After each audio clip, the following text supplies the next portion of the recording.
नमस्कार। बहुत स्वागत है आप सभी का तकदीरी डायलॉग्स पर। मैं हूं आपका मित्र चंद्रशेखर एडवोकेट।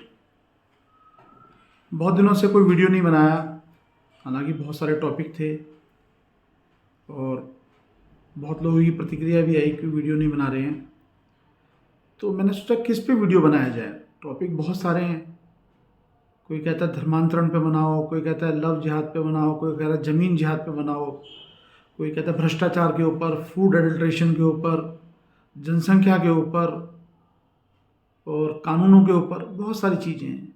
तो आज एक छोटा सा वीडियो बना रहा हूँ कि जो समस्याएं हैं, जनसंख्या बहुत ज़्यादा है, जनसंख्या का विस्फोट हो चुका है, ज़मीन जिहाद चल रहा है, लव जिहाद चल रहा है, धर्मांतरण हो रहा है, जबरन धर्मांतरण चल रहा है, जबरदस्त भ्रष्टाचार हो रहा है और लूट खसोट हो रही है, हत्या, बलात्कार, डकैती, फरेबी, मिलावट का खेल चल रहा है। तो इतनी सारी चीज़ें हैं, तो वो हम किन किन चीज़ों के लिए कोर्ट में जाएं कि ये काम हमारा तो है नहीं, ये काम तो सरकार का है। हमारी तरफ से जितना हम कर सकते उतना हम कर पा रहे हैं। अभी पीछे कोई कहने लगा कि प्लेसेस ऑफ वर्शिप एक्ट पे बनाइए कि ये अनकॉन्स्टिट्यूशनल है। नेशनल कमीशन फॉर माइनॉरिटीज़ 1992 का ये भी ठीक नहीं है, क्योंकि माइनॉरिटी और मेजॉरिटी की डिफिनीशन नहीं लिखी गई है कि कोई किसी राज्य में माइनॉरिटी में है तो किसी राज्य में मेजॉरिटी में है। तो बहुत सारी चीज़ें हैं। वक्फ बोर्ड के ऊपर भी कहा गया है कि बनाया जाए कि इसमें से ज़मीन जिहाद हो रहा है, लोगों की ज़मीनें खाली करवाई जा रही हैं और इसमें घोटाला भी हो रहा है कि जो इसके अफसर हैं ये भी इसमें बड़े लेवल पे घोटाला कर रहे हैं। तो इन सब का एक संकलन करने का सोचा। आप विस्तृत बताइएगा कि किस पे वीडियो बनानी चाहिए। देखिए, मैं आज जिस टॉपिक पर आपके समक्ष बैठा हुआ हूँ, वो मेरे मित्र हैं, नाम नहीं लूँगा मैं उनका भी कहना है, मेरा भी कहना है। हम अक्सर बात करते रहते हैं, कभी मंचों पे भी हम साथ होते हैं कि डॉक्टर कितना भी बढ़िया हो, कितना भी डिग्री अच्छी हो, उसको अनुभव अच्छा हो, पर अगर मेडिसिन ही नकली होगी, दवाई नकली होगी, तो क्या रोगी ठीक होगा, मरीज ठीक होगा? मेरे ख्याल से तो नहीं होगा बिल्कुल ठीक। उसी प्रकार आर्किटेक्ट तो नक्शा बना के दे देगा, मकान कैसे खड़ा होगा? मकान तो बिल्डिंग मटेरियल से खड़ा होगा। चलो, आपके पास जो मैसन्स हैं, जो मिस्त्री हैं, भी बहुत अब आला दर्जे के हैं, परंतु बालू, सीमेंट, सरिया, ईंट सब घटिया होगा तो क्या मकान टिक पाएगा? क्या वो बिल्डिंग स्थिर रह पाएगी? गिर जाएगी। ड्राइवर कितना ही बढ़िया होगा, पर गाड़ी खटरा होगी उसकी, तो वो कैसे चलाएगा? ब्रेक नहीं होंगे गाड़ी में, जर्जर होगी गाड़ी, टायर खराब होंगे, तो गाड़ी कैसे चलेगी? एक्सीडेंट होना निश्चित है उसका। तो उसके अंदर जो सवारी बैठी होंगी वो भी उनका भी बचना बहुत मुश्किल है। तो इन सब चीज़ों के लिए कौन जिम्मेदार है? मेरे हिसाब से जो मैं समझता हूँ, इन सब के लिए हमारी जो कानूनी प्रक्रिया है वो जिम्मेदार है। हमारे कानून बहुत पुराने कानून हैं, स्लेवरी वाले कानून हमारे देश में चल रहे हैं, जो अंग्रेज़ों ने हमें स्लेव बनाने के लिए, जो स्लेव को मतलब दास, गुलाम बनाए रखने के लिए कानून बनाए थे। 1860 के कानून चल रहे हैं। तो लॉजी कानून है, तो उससे कैसे होगा? प्रधानमंत्री बहुत बढ़िया हो, गवर्नर बहुत बढ़िया हो, मुख्यमंत्री बहुत बढ़िया हो, परंतु अगर कानून घटिया हैं, कोई अपराधी अपराध करता है तो उसको सजा ही नहीं हो पाएगी उस कानून से, तो कैसे शासन हो पाएगा? लॉ एंड ऑर्डर कैसे मेंटेन होगा? कैसे प्रजा सुरक्षित होगी? कैसे व्यापारी सुरक्षित होंगे? कैसे सभी लोग सुरक्षित महसूस करेंगे? तो सबसे बड़ी समस्या भारत के अंदर जो है वो घटिया कानून की है। जो अपराध, जिस तरीके का अपराध भारत में होते हैं, अभी एक लड़की का जो है 35 टुकड़ों में उसको काट के फेंक दिया गया जंगल में। उससे पहले भी और घटनाएं होती हैं। लोग बाग पुतले फूंकते हैं, कैंडल मार्च होता है, नारेबाजी होती है, ट्विटर्स पर ट्रेंड होता है, फेसबुक पर ट्रेंड होता है, और शोक सभाएं होती हैं। अल्टीमेटली इसके अलावा कुछ नहीं होता, क्योंकि नेताओं को मतलब नहीं है, उनको वोटों से मतलब है। उन्हें बताया कि जनता भूल जाएगी, और कानून नेताओं के लिए अपने जरिए से बनाए हैं कि भ्रष्टाचार करेंगे तो हम फंसेंगे नहीं। तो असली जो भुगतना पड़ता है वो एक मासूम जनता है, 130 करोड़ भारतीयों को भुगतना पड़ता है। वो किसी भी जाति, धर्म, मजहब के हों, वो प्रभावित होते हैं। तो सबसे बड़ी मूल समस्या ये है, अगर कानून ही घटिया है तो फिर कैसे होगा। जिस तरह की घटनाएं भारत में होती हैं, बैंकों से गबन हो जाता है, हत्या बलात्कार होती है, लूट होती है, चैन छीन ले जाती है राह चलते, चाकू दिखा के गाड़ी छीन लेते हैं, बाइक छीन लेते हैं, और पैसा छीन लेते हैं रोड पे, रोड रेज हो जाती हैं। उनको पता है भाई कुछ होना जाना नहीं है हमारा, मार भी देते हैं लोग, हत्या कर देते हैं, छोटी छोटी सी बातों पे हत्या कर देते हैं। उनको पता है हमारा कुछ होने जाना है नहीं। क्यों? कानून घटिया है। पुलिस ने अगर केस दर्ज भी कर लिया तो महीने 2 महीने बाद बेल हो जाएगी। पहले 10 साल वो ट्रायल कोर्ट में चलेगा। अगर 3 साल से कम सज़ा वाला मामला है तो वो मेट्रोपॉलिटन मजिस्ट्रेट के यहाँ चलेगा।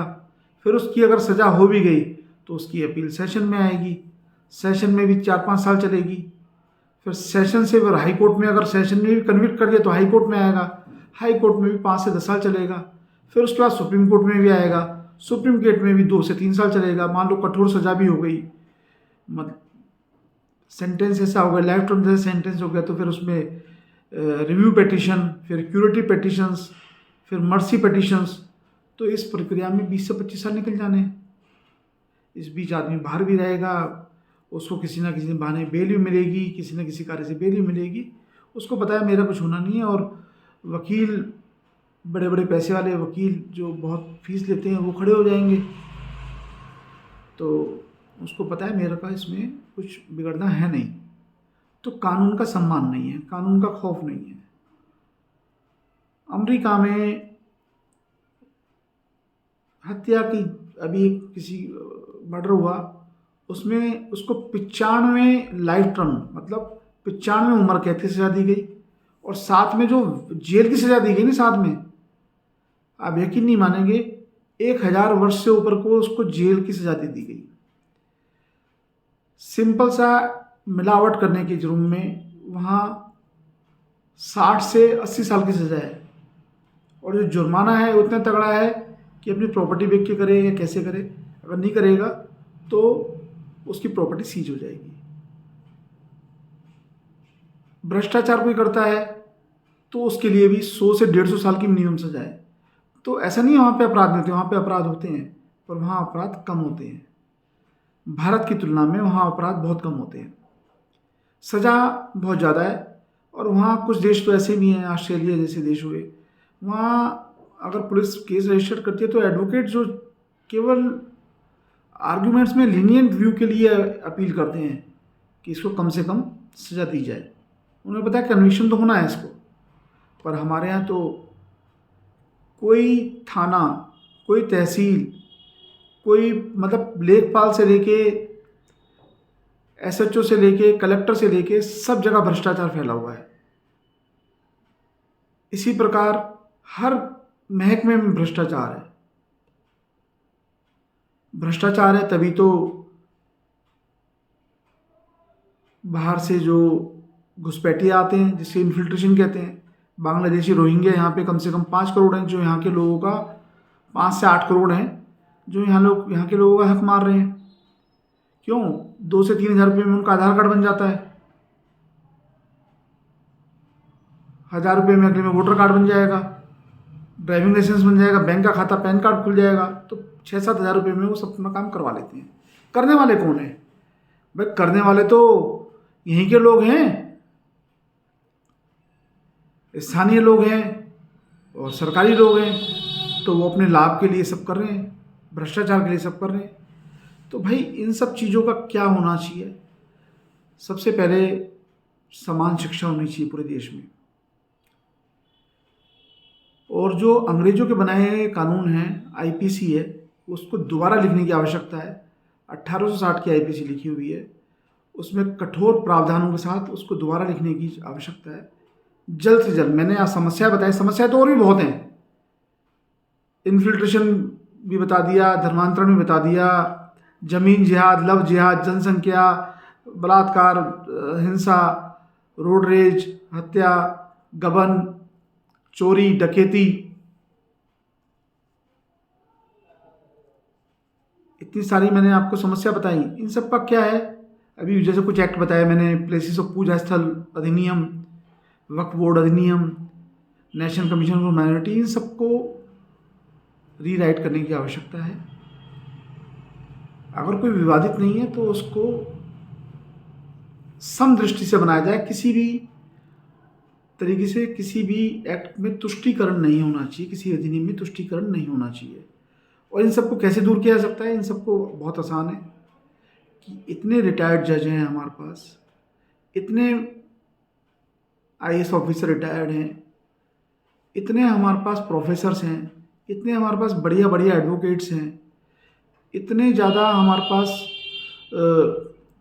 संविधान की ज्ञाता हैं, तो हम क्यों नहीं भाई ये आईपीसी रीराइट कर सकते, लिख सकते? क्यों नहीं संविधान के जो इतनी बड़ी पोथी है हमारी संविधान, जो पवित्र पुस्तक है, उसको हम क्यों नहीं संशोधित करके ऐसा बना सकते जिससे देश में प्रगति हो, देश खुशहाल हो, सभी लोग देश के खुशहाल हों,